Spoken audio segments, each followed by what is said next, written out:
ပြီးခဲ့တဲ့ရက်ကရောင်စုံမုံလုံးရေပေါ်လေးလှုပ်စားတာအရန်ကိုစားလို့ကောင်းတာမို့လို့လေဒီနေ့သကြံကြုံနေ့မှာမုံလုံးရေပေါ်လေးကိုထပ်ပြီးတော့လှုပ်စားပြပါတယ်ရှင်ဒီတစ်ခါကတော့အဖြူရောင်လေးတွေပဲတည်တံလောက်တာပေါ့နော်ကောင်းချင်းမုံကိုစံချိန်ခွက်နဲ့3ခွက်ထည့်ပါတယ်ဆန်မုံကြတော့စံချိန်ခွက်နဲ့1ခွက်ထည့်ပါတယ်ရှင်ငါကောင်းချင်းမုံ3စာဆန်မုံ1စာရောတာပါရှင်တကယ်လို့ကောင်းချင်းမုံပိုထည့်ခြင်းနဲ့ဆိုရင်တော့ကောင်းချင်းမုံ4စာဆန်မုံ1စာရောလို့ရပါတယ်ပြီးတော့စားလေးနဲ့ထည့်ပါတယ်ရှင်ရေကိုနည်းနည်းချင်းဖြည်းဖြည်းချင်းထည့်ကြည့်မယ်ပေါ့နော်အရင်ဆုံးကတော့စံချိန်ခွက်ရဲ့ခွက်တစ်ဝက်လေးကိုထည့်လိုက်ပါတယ်တစ်ချက်လောက်မှွေကြည့်လိုက်တဲ့အမှုန့်လေးတွေများနေသေးတော့ကျန်တဲ့ခွက်တစ်ဝက်ကိုလည်းထည့်လိုက်ပါတယ်ဒါတစ်ခွက်ထည့်ပြီးသွားပြီပေါ့နော်အမှုန့်လေးတွေကနေလေမုံနစ်လေးဖြစ်သွားအောင်လက်လေးနဲ့ဖိပြီးတော့နေပေးပါတယ်အမှုန့်လေးအများကြီးကျန်သေးတာမို့လို့ရေကိုစံချိန်ခွက်နဲ့နောက်တစ်ခွက်ပြင်ထားပြီးတော့နည်းနည်းချင်းစီထည့်ပါတယ်ရှင်ကောင်းညင်းမုံဆန်းမုံလေးတွေကနေမုံနဲ့လေးဖြစ်သွားတဲ့အထိပေါ့နော်လက်နဲ့ဖိပြီးတော့နေလိုက်အမုံလေးတွေကျန်နေဆိုရင်ရေလေးနည်းနည်းထည့်လိုက်အဲ့လိုမျိုးလေးလုပ်ပေးရမှာပါနော်ရေထည့်တာများတော့မှဆိုရင်လေစံချိန်ခွက်ဒုတိယတစ်ခွက်ကိုရောက်တဲ့အချိန်မှာထမင်းစားစုံနဲ့တစွန်းချင်းစီဖိချင်းထည့်ပေးလို့ရပါတယ်နော်အမုံလေးတွေမရှိတော့ဘဲနဲ့လေမုံနဲ့လေးဖြစ်သွားတဲ့အချိန်မှာတော့လက်ဖက်နှောက်လေးနဲ့ဖိပြီးတော့မုတ်သားလေးကနူးညံ့လာတဲ့အထိနေပေးရမှာပါဆက်စချင်းလက်ဖက်နှောက်နဲ့လေတုံးလိုက်တဲ့အချိန်မှာမုတ်သားလေးကကွဲထွက်သွားတယ်။ကန်ရတာလည်းနည်းနည်းလေးကျန်းနေသေးရဲ့ဆိုရင်တော့ရေလေးကိုနည်းနည်းချင်းစီထပ်ပြီးတော့ထည့်ပေးလို့ရပါတယ်ရှင်။နေနေရင်းနဲ့လေလက်ဖက်နှောက်နဲ့တုံးလိုက်တဲ့အချိန်မှာမုတ်သားလေးကအိကျလာပြီဆိုရင်တော့ရေထပ်ထည့်ဖို့မလိုတော့ပါဘူးเนาะ။နောက်ဆုံးမှာမုတ်သားလေးကဒီလိုလေးလက်ညှိုးလေးနဲ့ထိုးတဲ့အချိန်မှာအီလေးဖြစ်နေရပါမယ်ရှင်။ရေကိုတော့စုစုပေါင်း300မီလီလောက်ထည့်လိုက်ရပါတယ်ရှင်။ဒုတိယစံချိန်ခွက်ကရေလေးကကုန်မသွားဘူးပေါ့နော်။မုံနစ်လေးကနည်းလိုက်တာလေစုစုပေါင်း6မိနစ်လောက်ပဲကြာပါတယ်ရှင်မုံနစ်လေးရပြီဆိုရင်တော့အမနိုးတနားရီလောက်နှက်ထားပေးပါမယ်နော်မုံလုံးရီပေါ်ထဲကိုထည့်ဖို့ထညက်လေးကိုတော့ငါဒီထညက်လေးကိုသုံးထားပါတယ်ရှင်မြန်မာနိုင်ငံထညက်လေးတွေမရှိတဲ့အချိန်မှာလေဒါလေးကအရာရောအရာသာရောတော်တော်လေးဆင်လို့ပါထညက်ခဲလေးကိုလေအရန်လည်းမကြီးလုံးအရန်လည်းမသေးလွန်တဲ့အနေထားလေးလှီထားပေးပါရှင်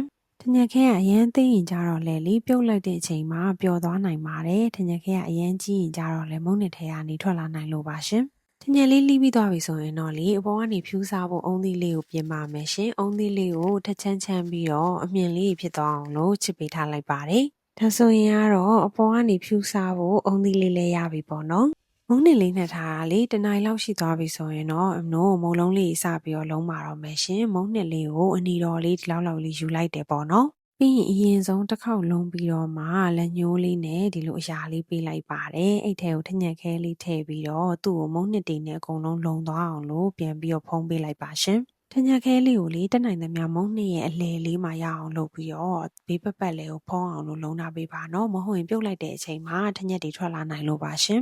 ်အငါလေးမုံလုံးရေပေါ်ကိုဒီလိုဖြူအောင်လေးကိုလည်းကြိုက်တယ်အရင်ရှေ့ရက်ကတင်ပေးဖို့တဲ့ဗီဒီယိုတွေကလိုရောင်စုံလေးတွေကိုလည်းကြိုက်ပါတယ်ရှင်မုံလုံးရေပေါ်ရဲ့မုံနှစ်ကလေကောင်းချင်းမုံများလေမုံသားပျော့လေးပေါ့နော်မုံလုံးလေးကိုပုံစံမပြတ်ထိန်းထားနိုင်ဖို့ကိုဆံမုံလေးနဲ့အားကြောင့်မလို့ရောပေးရတာပါရှင်အခုဆိုရင်ကတော့အကုန်လုံးလုံးပြီးသွားပြီပေါ့နော်စုစုပေါင်း32လုံးလောက်ရပါတယ်ရှင်အမနုမုံလုံးရေပေါ်လေးကိုစပြီးတော့ပြုတ်လို့ရပါပြီအိုးတစ်လုံးနဲ့မှာရေများများလေးထည့်ပြီးတော့စူအောင်တဲပါမယ်ရှင်ပြီးသွားရင်ကတော့မုံလုံးရေပေါ်လေးတွေကိုဒီလိုတစ်လုံးချင်းစီထည့်ပေးလိုက်ပါမယ်ကတော့မုံလုံးလေးတွေကိုနှစ်ခါခွဲပြီးတော့ပြုတ်ပါမယ်ရှင်။အိုးရင်ကျက်သွားမှဆိုလို့ပါ။မုံလုံးလေးတွေကိုဆက်စချင်းပြုတ်တဲ့အချိန်မှာလေအိုးအောက်ချိန်မှာရှိနေမှာပါ။တဖြည်းဖြည်းနဲ့ပိုကျက်လာပြီဆိုရင်သူကတဖြည်းဖြည်းနဲ့ရေပေါ်ကိုတက်လာပြီးတော့နောက်ဆုံးမှာရေပေါ်လေးကိုပေါ်လာပါလိမ့်မယ်နော်။ရေပေါ်ပေါ်လာခြင်းတမ်းမဆယ်ပဲနဲ့လေ1မိနစ်2မိနစ်လောက်ခဏလောက်ထားပြီးတော့မှဆယ်ပါရှင်။မုံလုံးလေးတွေကိုဆယ်ပြီးချင်းပေါ့နော်ရေအေးလေးထည့်ထားတဲ့ဇလုံးထဲမှာအေးသွားတဲ့အထိစိမ်ပေးရပါမယ်အဲ့ဒါမှမုံလုံးတွေက